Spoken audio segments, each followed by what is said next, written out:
We are now here with one of the most anticipated returns to the touring field here. Simon Lizotte making his tour restart this year. How are you feeling, man? Tell me all about it. What's going on? Good. Just super excited to be back. You know, weather first. I don't know why the weather comes first thing in mind, which is kind of sad, but it always does. Great course. Awesome seeing all the friends again, other players. Kind of like overwhelmed. Like that, I've had that question like 20 times already and never know what to say. But just good. It's been a long, almost 7 or 8 months of trying to get back, and now I'm here. What was the hardest part of the journey for you? Because you didn't stop being a person in the sport. You're still relevant with the YouTube series and growing your brand. So what was the hardest part of this whole thing for you? There were 2 really hard moments. One was right after last year's tour, because last year my injury was already like a thing. I just didn't throw any forehands because my backhand was still fine, which ended up making everything worse, obviously. But then when I took a break after the Pro Tour Finals last season, I took like a 5-week break off of throwing. I just thought, after this break I can throw again, because break always helps, we know that. But I came back to the course and it was way worse. I couldn't even throw backhands anymore. I was just like, what is going on? I mean, that was now November, so I wasn't too worried yet because I still had 3 months to go. So I wasn't like stressing too much about it, but I was just like confused what was going on. Started talking with Seth. We tried to find different solutions and approaches to find out what injury I have. I went from doctor to doctor, did all the x-rays. Actually, on my birthday in November, I ended up going to the hospital to do an MRI. So that was a fun little birthday present. And they found out that nothing was wrong with my elbow. Like, they couldn't see anything wrong with it, and barely any inflammation. So I was just like, what is it? Like, why does it hurt? So that's always like a crappy moment when you have something that hurts and you don't know why or what it is.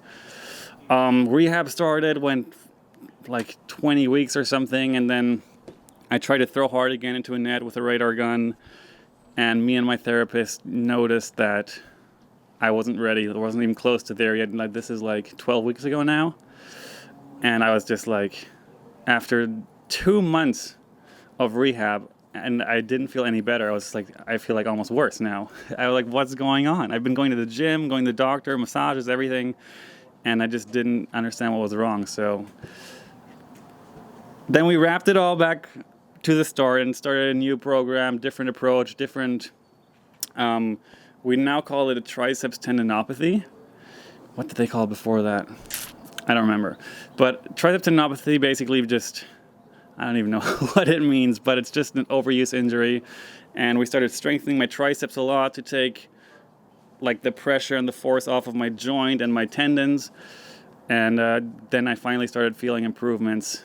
And week by week I was throwing a bit harder and better.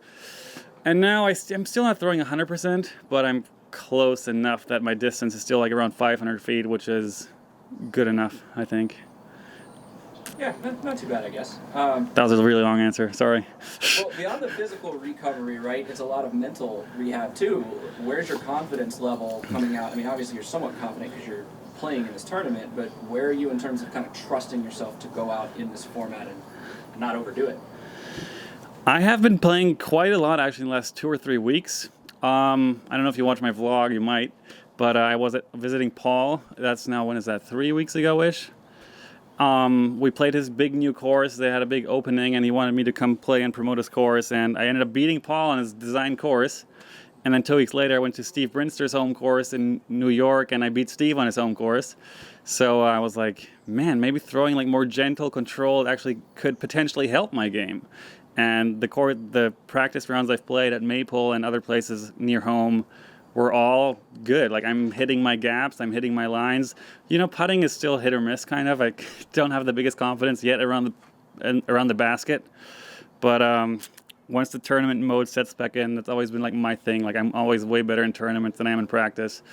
So I'm just relying on that. You know, I've been doing it my whole life. So it's kind of like, I don't feel like I need to mentally prepare that much because I just have always been doing it.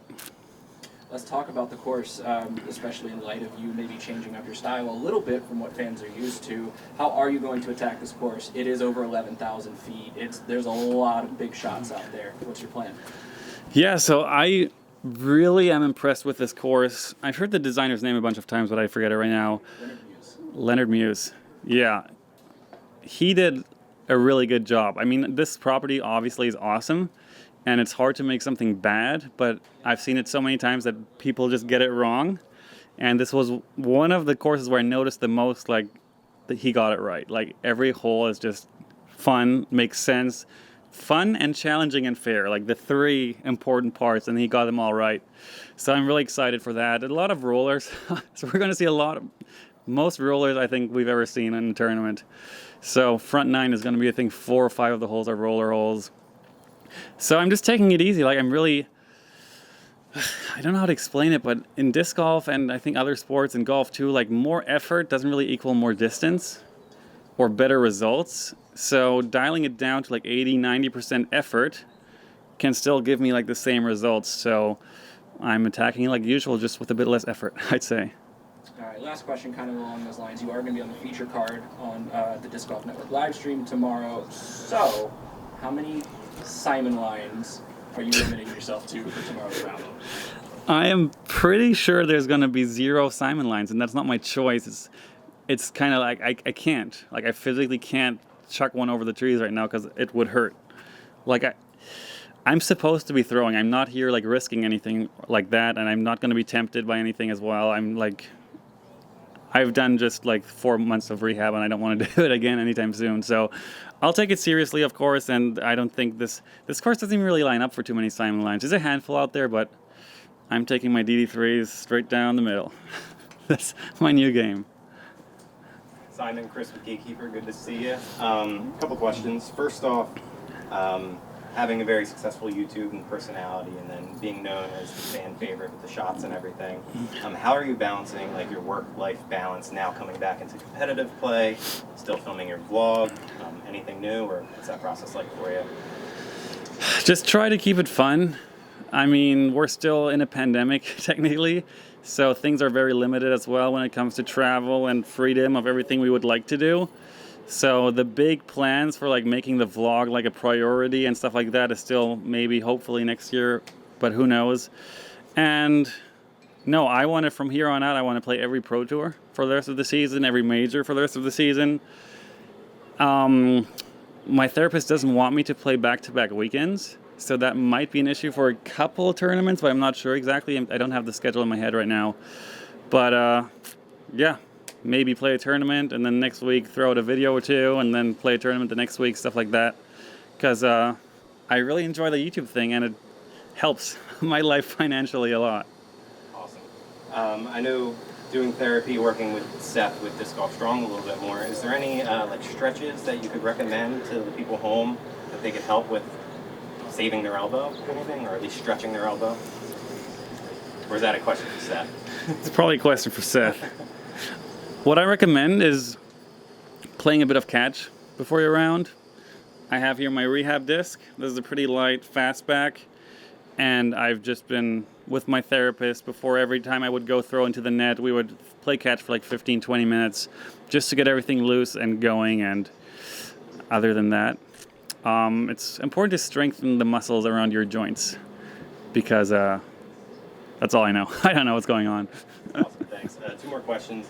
I know you were over at the Steel Club over in Pennsylvania working on the design with that. Yeah. As well as hanging out with Avery and doing a lot of design. Yeah. How's that going for you? Is that something you see doing a lot in the future? The course design? Course designing is hard, especially in New England when you get just, oh yeah, we have a bunch of woods here, just make us a championship course, because disc golf is getting so big and popular that every new project seems like we want the new big thing, or we want the new best course in New Hampshire or in Massachusetts, or we want championship level. It's always championship level pro tour stuff, because they want their property to be seen and used properly, and I like it. I'm definitely not there yet that I would consider it that it's going to be like a side gig even at this point. But, you know, maybe down the road, 5-10 years from now, I could see myself redesigning places or doing new projects like that. It was really fun. The Steel Club for the Match Play Championships is going to be, we're still debating how we're going to do it, but it's going to be a really fun event. Awesome. And last question, what hole are you most excited to attack out here this weekend? Whoa. What am I most excited or most scared of? Oh, I don't know. Hole 1. that's where I'm going next. I'm most excited right now for hole 1. Sounds good, thanks. I don't even remember all the other holes because they're all just long and hard. All right, what do you got for us?